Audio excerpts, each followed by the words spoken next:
Shall we all be seated as we begin the program officially? Your Excellencies, very distinguished guests, ladies and gentlemen, once again I welcome you all. Mokiwe Kabo, Bibi Eko, Ìfinijoyè Ìwà Ọ̀tún àti Ẹ̀ka ti ẹgbẹ́ ọ̀tún aláṣẹ ọkùnrin Afọlágbádé Akínlẹ́yẹ.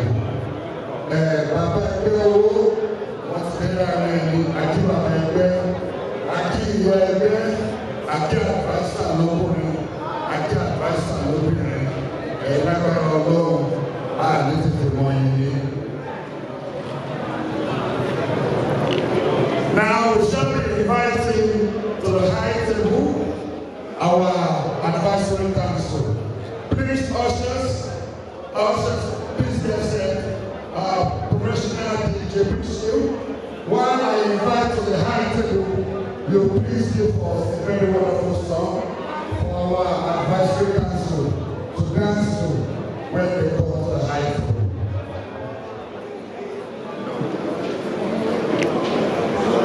Shall be the one to sing and drum to our advisory council as they dance to the high table.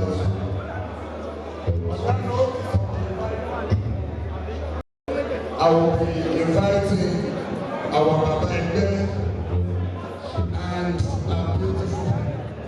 and his beautiful wife, coupled with all friends and family that have come to join them.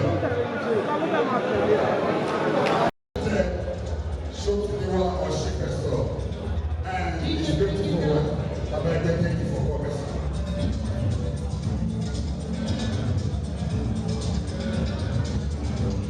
DJ, Baba wa pẹ́, wa pẹ́rẹ́ ni. Baba wa pẹ́ o, wa pẹ́rẹ́ ni. Wa pẹ́rẹ́ ni, wa pẹ́rẹ́ ọmọ rẹ̀. Baba wa pẹ́, wa pẹ́rẹ́ ni. Baba wa pẹ́ o, wa pẹ́rẹ́ ni.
Now that our Papa is seated with his beautiful wife, I have that singular honor to invite our Yebe purposely flew in all the way from Dallas, Texas. And she's not here alone. She has come with a team of friends, and not just our friends, supportive friends and family. Very distinguished guests, ladies and gentlemen. If your hands are not too busy, join your hands together as I welcome Chief Mrs. Olasunbo Ademosu from Dallas, Texas, and all the friends that have come to celebrate with her. Congratulations to you. Thank you for coming. God bless you.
I welcome you in a very special way. And also, I appreciate all your friends that have come with you. Among them is Alaja Atinoke. Alaja Atinoke is the CEO, Timber Petroleum, Nigerian PLC. Alaja Atinoke and Raji, Biyeke Obaneye Okori Akile Jebu. Thank you for coming. And to all other friends that have come, thank you. God bless you all. Moving forward, all the members of the National Community shall we now come officially to brief our advisory council yesterday.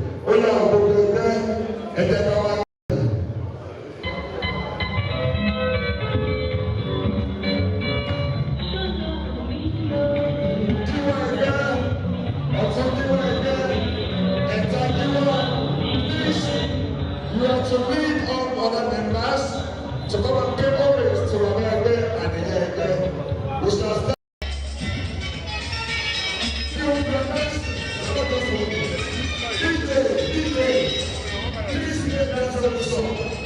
We are happy to see our advisory council, our parents are happy to see it. So we want to dance.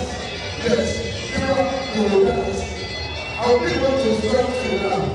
Whatever we say, you know, so, or to give us our Sunday, same thing with you. And I give us our Sunday. So when you read, whatever I ask you to do, until we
Congratulations to you. You can see your boys are handsome. Yeah, our money, wash it, wash it, money out. You can please have your seat. Nígbà tí wọ́n ní kọ́ máa jó bọ̀ níwájú yín, kọ́ wá dọ̀ wálẹ̀ kí ẹlòmíràn máa wọ̀ bí àwọn arúgbó yìí kọ́ máa dọ̀ wálẹ̀. Yeah, àti jẹ́ bàbá ẹgbẹ́ àti ìyá ẹgbẹ́. It is not for children. It is not a child's play. So I'm sure you are playing your role both financially and otherwise, and that is why they must keep respecting and appreciating you. May the good Lord continue to strengthen you, and may the good Lord continue to uphold Ẹgbẹ́tọ́ Aláṣẹ ọkùnrin Afọlágbádé Akérèjẹwò. Can we please put our hands together for ourselves while we go back to us? God bless you all. Thank you.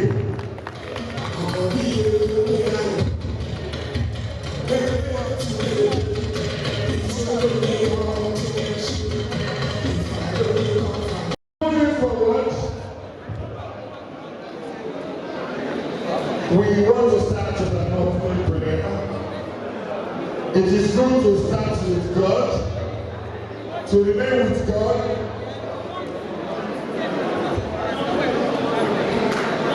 It is always good to start whatever we are doing with the name of God, to remain in faith and to abide in the name of God Almighty. On that note, I want to invite to the microphone the Holy Spirit. Can you please offer us an opening prayer? Just signify, I will bring the microphone to you. Ṣáàní ẹni tí ẹ̀mí mímọ́ ń gbé inú ẹ̀ tí ó lè fún wa ní àdúrà ìbẹ̀rẹ̀ ní ṣókí. Do we have? Gbogbo wa. Very distinguished guests, ladies and gentlemen, we have the arrival of our Akérèjẹ ọkùnrin. Justice Femi Adeniyi, a Supreme Court judge of Ogun State. Can we please put our hands together? Join in. Thank you all for coming. God bless you. If I'm not mistaken, the judge is the Supreme Court judge, and I'm confident that henceforth anybody that messes up the Queen of the State is going to jail. Thank you. Yes, I said that. That is the Akérèjẹ. Just that. No, you are not just walking like that. Just sit down first. We will usher you officially. Thank you. You can have your sister. God bless you. Very simple man. Very simple man. I love your style. Moving on, we want to have a pre-opening prayer. I said somebody led by Holy Spirit. Unfortunately, the spirit of Matel, NSC, and all kind of we enjoyed yesterday could not let us pray. Man, lead us in the prayer. God bless you.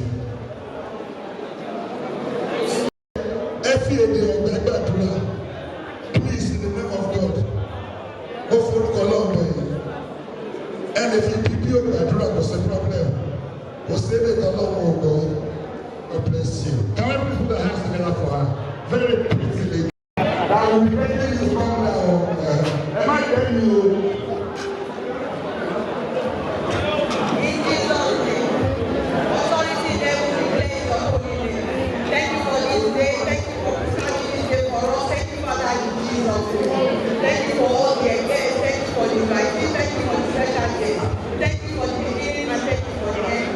Father, please take preeminence in Jesus' name. We will not experience anything that by doing in the mighty name of Jesus. Take perfect control, Lord, in Jesus' name. For in Jesus' power we have prayed. You have this from me. Tell me you must surprise that I want to give us something.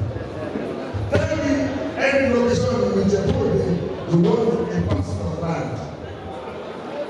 In the Japan, they mention any area, one plus. I can't do more than that, one plus. Anywhere by choice, do not matter on your phone. Or you have Google in Japan. And measure 60 by 120. Go and do the survey. Start the building project there. Can we please put the hands together for MC? I've just given somebody a plot of land. I have money over the world. Thank you. God bless you. Please, do I have the indulgence of the Secretary of the Emir? The Secretary of the Emir,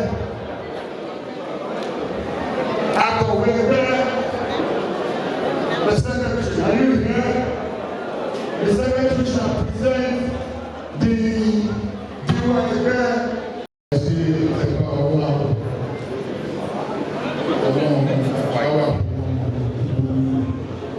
Thank you very much for all this.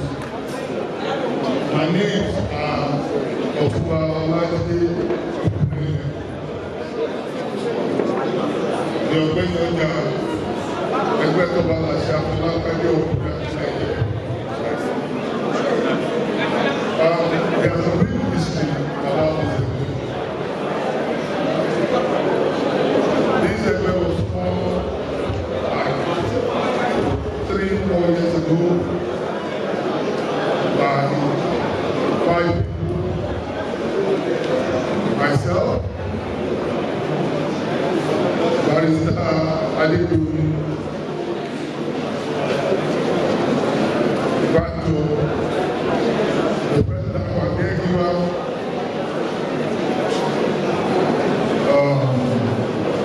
Dembo, Yemi Adedoyin, and the Otun Fendibalo himself. When we started last year, we took up the initiatives to write a letter to the elderly of the Kaduna. It was like Baba was waiting for us before you go. He gave our letter and gave us an approval. Then we wrote the letter in May last year. Baba went and approved it to be an event. And after approving the letter, he left his word. So please, can we all give who was with you? Can we all stand up and honor our late father, the Ogale of the Kaduna? Please, can we stand up and be silent for the Ogale of the Kaduna?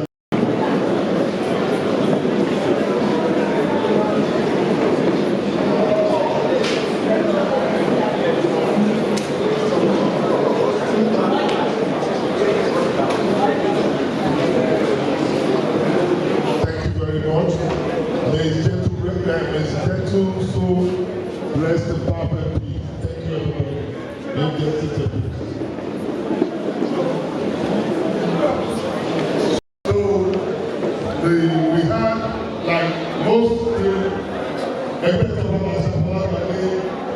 as international reference. Adegiwa is a UK-based barrister, and the Otun, the businessman is based in Nigeria. My darling Netta is based in the United States.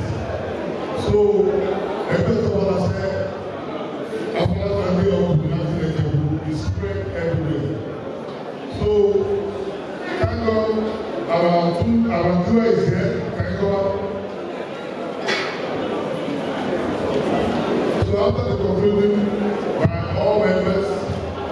He said, with his position as a lawyer and a well-being son of the ruler of Subic, Mr.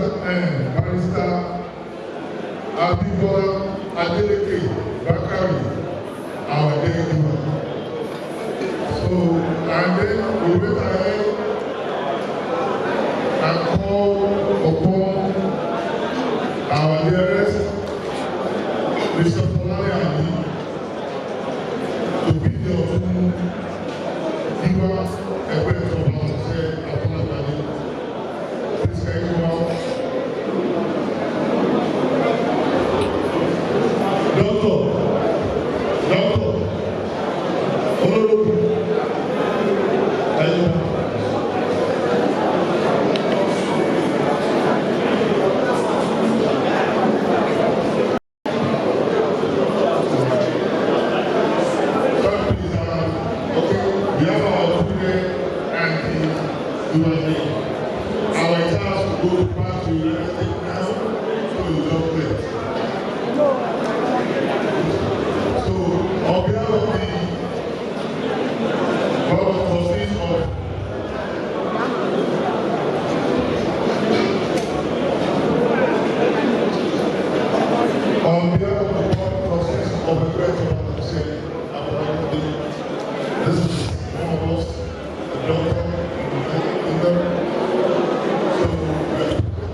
I present to you Otumba Abibola Bakari, the Diwa Ebe Obalase Afọlágbadé to be àwọn àlejò yìí. Please, where are the friends family? Where are the friends family?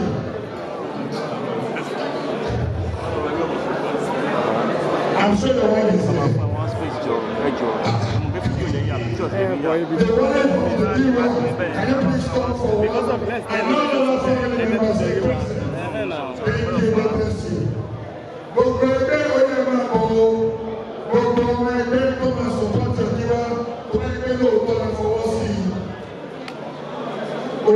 We cannot keep Baba Egbe waiting. We cannot keep him waiting. Baba Egbe owó tí wọn bá ṣe ọ̀tọ̀ ẹ̀kọ́ ṣe. Ẹ fún ìwé ní 200,000. Ẹ fún àwọn 50,000. Àbúrò mi. Oya. We don't want to. Bẹ́ẹ̀ni. Èmi 200. Ẹ fún àwọn 50. Tí náà máa wà lẹ́sẹ̀ 50 wọ́n fẹ́ ní wọ́n sọ̀rọ̀ tó bá fẹ́.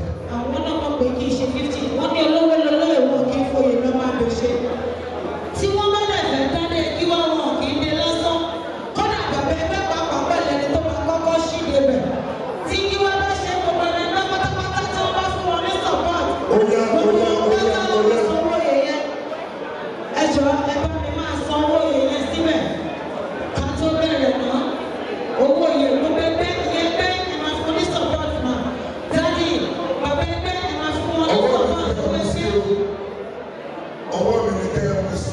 Wọ́n mọ owó yẹn sínú owó ibi tó ń kọ́ sí rè. Má ṣẹ̀ṣẹ̀ ṣe. Akílẹ̀ Jẹ̀búrà wà, ìwé ìṣàkílẹ̀ Èkó.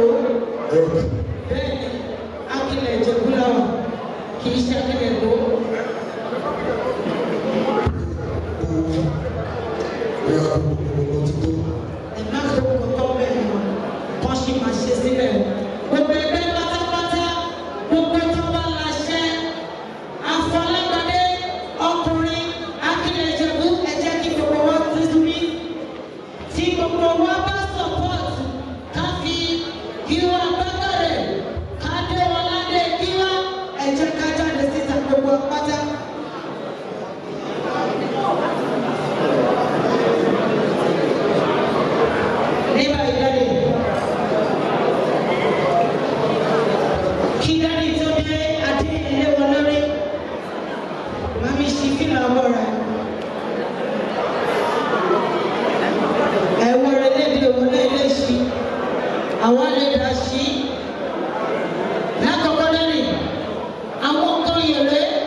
Oya tó.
The Lord Justice Adini, can I take your young to this step forward?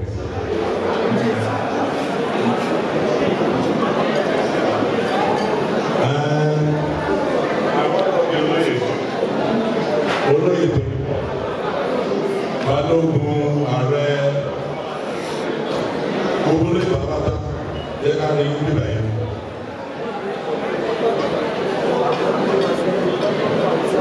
Ọ̀tún ààrẹ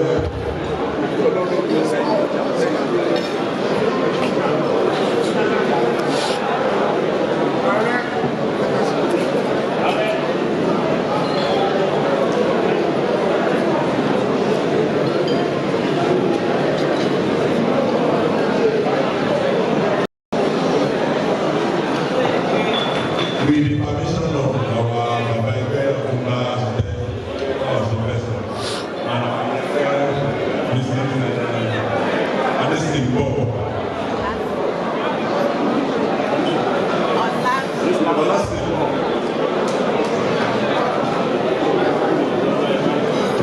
So, can I ask for permission to our Akeoyo in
ẹ jẹ́ kí gbogbo àwọn àlejò wọn join wọn ẹ ṣé.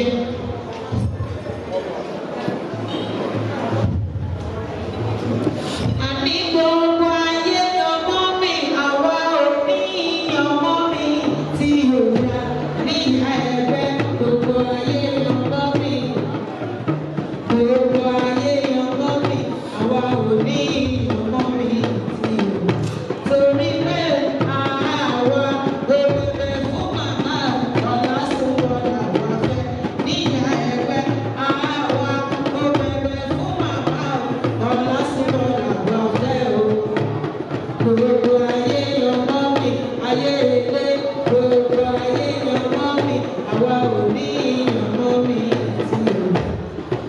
àní gbogbo ayé ọmọ mi àwa ò ní ọmọ mi tí o dá. gbogbo ayé ọmọ mi gbogbo ayé ọmọ mi a ò ní ọmọ mi tí o. tó jẹ́ pé àwa gbogbo fún màmá ọ̀la sọ̀rọ̀ làwọn fẹ́. àwa gbogbo fún màmá ọ̀la sọ̀rọ̀ làwọn fẹ́ o. gbogbo ayé ọmọ mi gbogbo ayé ọmọ mi àwa ò ní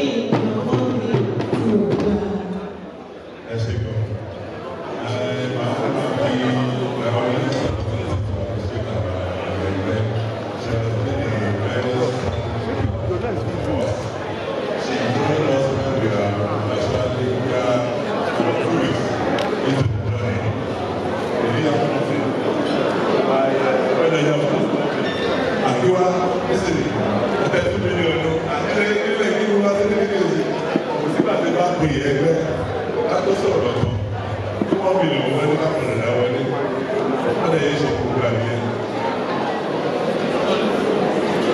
Sọ̀rọ̀ wọ́n lọ sí fún wa ní sèyí àti wọ́n lọ sí fún wa tí bá ní kí àṣẹ́sì. Ẹ bá mi pàtó fún yẹn pé wá. Ẹni gbogbo tí o. Àmín. Tọ́wọ́ bá wà pé wọ́n máa dọ̀ sí ní ìlú. Àmín. As she has even prayed that our building project is going to support us. If it has happened, come to Jewa, and she will be hosting us next in the year by God's will. God's will.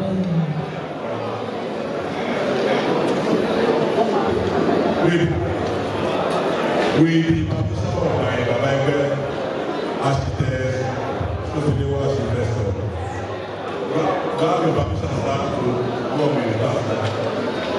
God permission start. With the permission of my Baba and the Akiweke offering, I installed Yekbe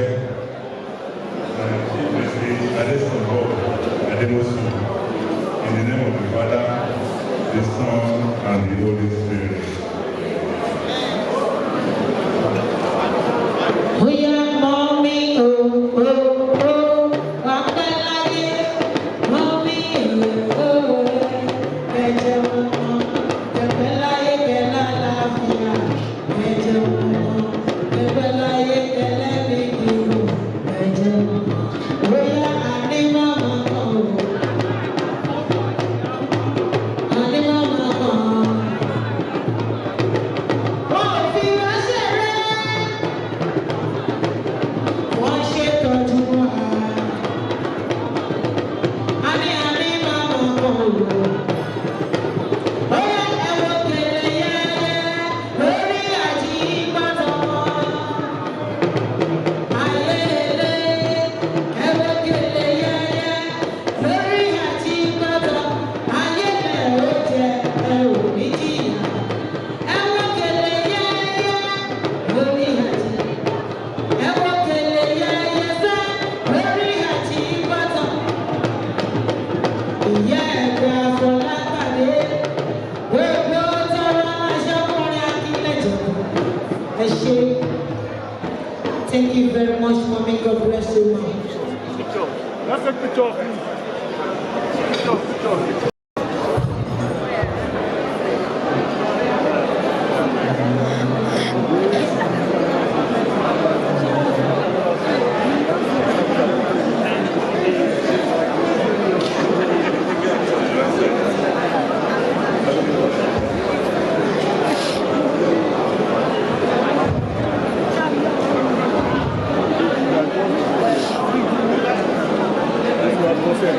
I am about to send to the present here, Baba Egbe, of Otumba, and the Sofilewa Architect. And his fertilizer, I see fertilizer behind him. Yes. It's almost 70. You can see the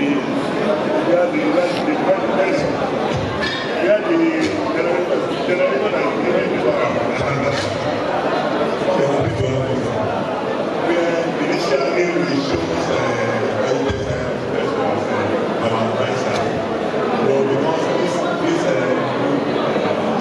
Shagola Bade is full of sophisticated men, people of background,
ìwé pọ̀. Àbí bàbá àwa wà á pẹ́. Nítorí àsìkò ẹ̀jẹ̀ bí èyí tó kù láti pamọ́ ní ọjọ́ ìlú bàbá wa olówó joyè púpọ̀ ní. Àbí.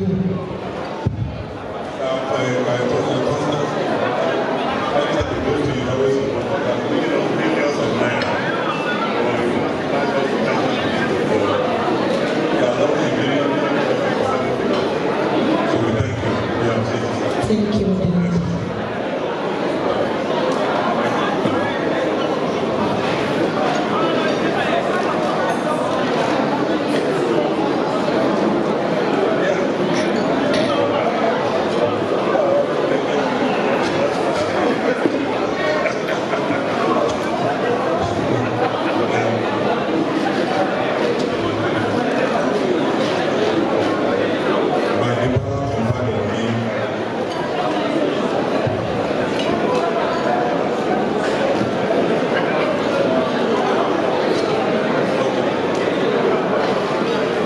By the power conferred on me by the constitution of the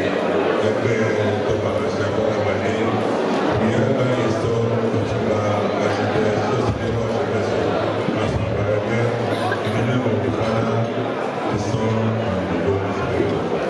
Araba ni baba o, araba ni baba. Araba ni baba o, araba ni baba. Ẹni abalaba ni baba o, araba ni baba o. Araba ni baba o, baba wa pẹ́. Baba ẹni, baba wa pẹ́ o. Baba ẹni, baba ẹni, baba wa baba ẹni, baba. Ṣebí láti kékeré ló ti mọ̀ nípa òwe. Ìyàwó bàbá ẹgbẹ́, mọ́mí ẹ̀dàgbà tán, ẹ̀tún bá wọn ṣòkè. Àníṣe òkè àṣedálẹ̀, kókó lòkè tẹ̀yìn. Òkè àṣedálẹ̀, kókó lòkè tẹ̀yìn. Ẹ ò ní fọ́ ìsàn ló pa, ẹ ò ní ká kókó ṣọdún. Ẹ ò ní rògbò, àdáni kan bẹ́ẹ̀.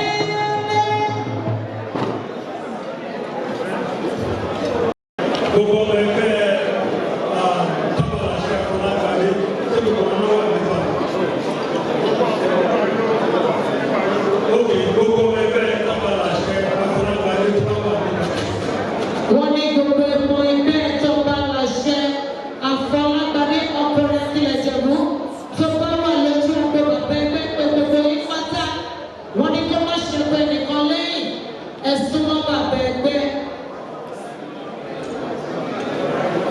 Bàbá ẹgbẹ́ pè ní o.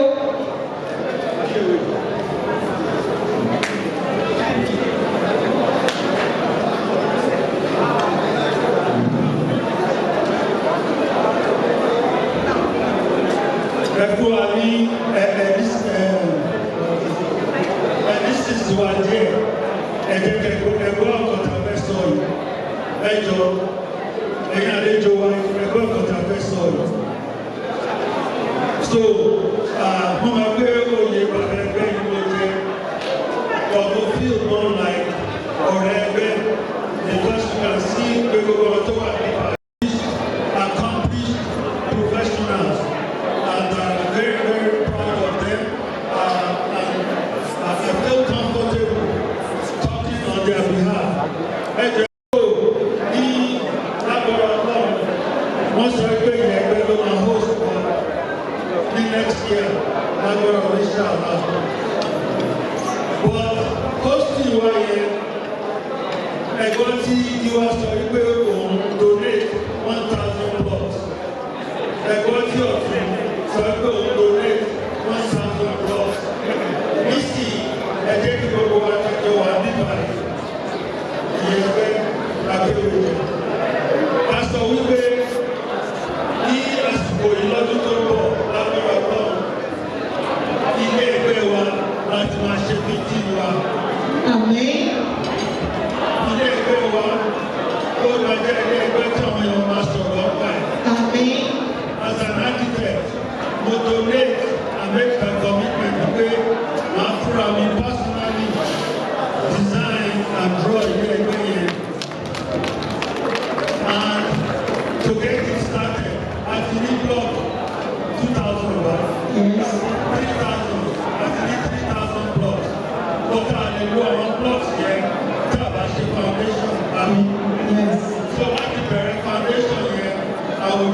today 1 million naira towards the beginning of the A round of applause to our daddy, please.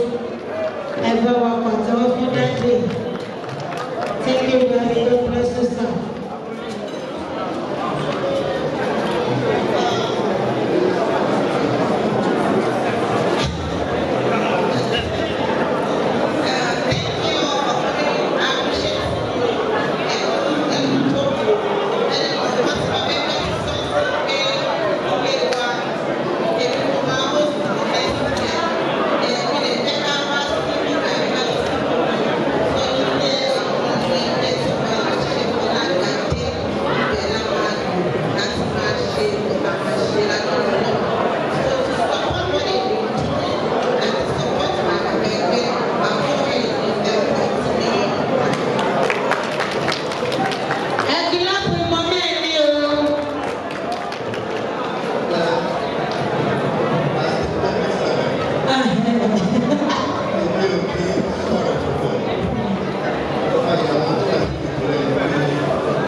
Oh,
ọdún iléyá. Iléyá ọjọ́ kẹrin lẹ́yìn ọjọ́ sátọ́dé láti ẹ̀kọ́ pé abẹ́ni AMPM tó tẹ́lẹ̀ sí. Ìjà fún òde mímọ́ nípa. Ojúṣe ọba celebration ẹgbẹ́ ìtọ́ba lásẹ̀ àbọ̀lágbádé. Àbọ̀lágbádé tọ́ba lásẹ̀ wọ́n ní kí wá o. Àbọ̀lágbádé àbọ̀lágbádé tọ́ba lásẹ̀ wọ́n ní kí wá o.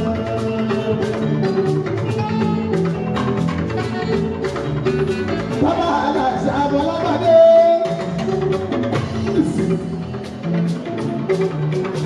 Wọ́n ní kí wá sílẹ̀ wọ́n lè mọ̀ àgbáyé wọn.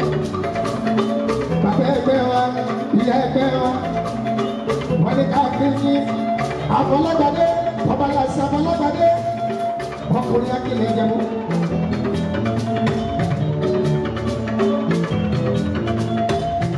Sọ̀rọ̀ wá, sọ̀rọ̀ tuntun.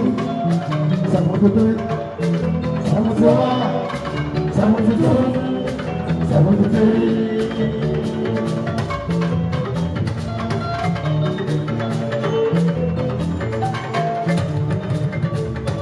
Àwọn àgbàlagbà náà wà níbẹ̀. 71, 72, 73, 71, 72, 73. Ẹgbẹ́ àwọn àgbàlagbà yìí. Bàbá ẹgbẹ́ wa, Ọ̀túnba, Akẹ́kẹ́, Akẹ́kẹ́, Ṣọ́tìlẹ́wà, Ọ̀sìnbẹ́sọ̀ fọ́ọ̀kì wọn.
Ààrẹ akọ ẹ̀rẹ̀ ẹgbẹ́ agbábayọ̀ arọ́bayọ̀ obìnrin. Ààrẹ ẹgbẹ́ arọ́bayọ̀ obìnrin akílẹ̀ Ìjẹ̀bú.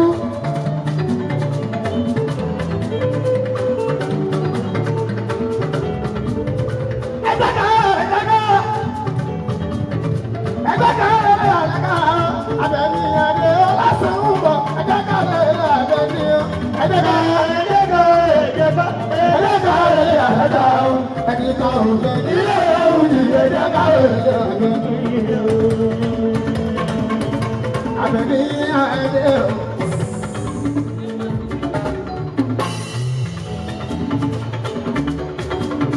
sọ̀rọ̀ ní adé.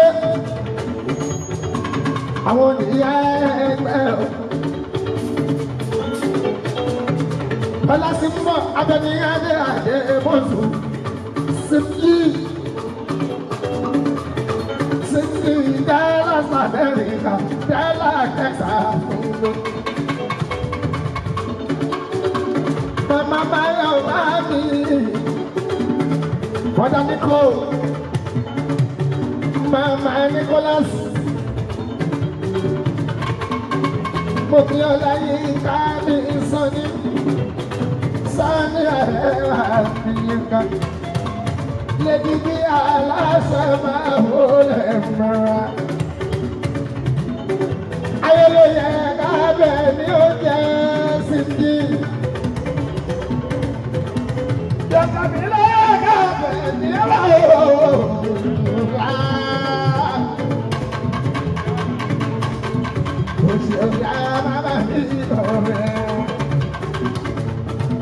Abẹ́ni mi ló ń jó, Dálà Texas, owó dọ́là ló ń ná, owó Amẹ́ríkà, ilé bàbá ní ìlú, ẹ̀sẹ̀ olè bàbá ní ìṣe. Ilé bàbá ní ìlú, ẹ̀sẹ̀ olè bàbá ní ìṣe.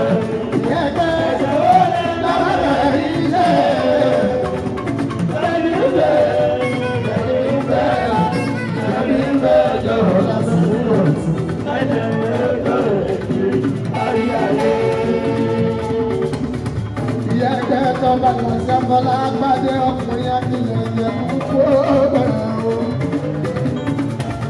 Àbẹ̀ní àdébì o, àbẹ̀ní àdébì o.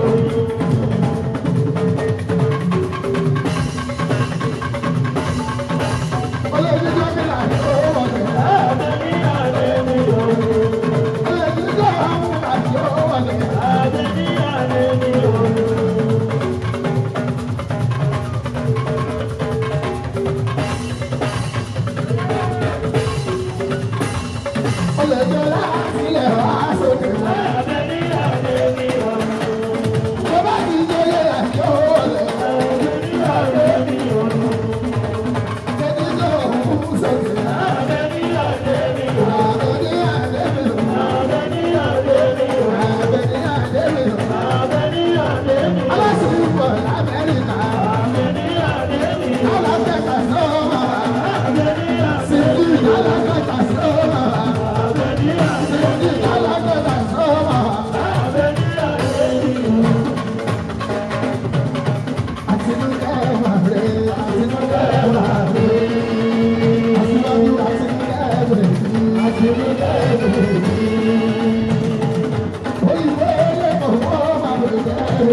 Yes.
Adélátì.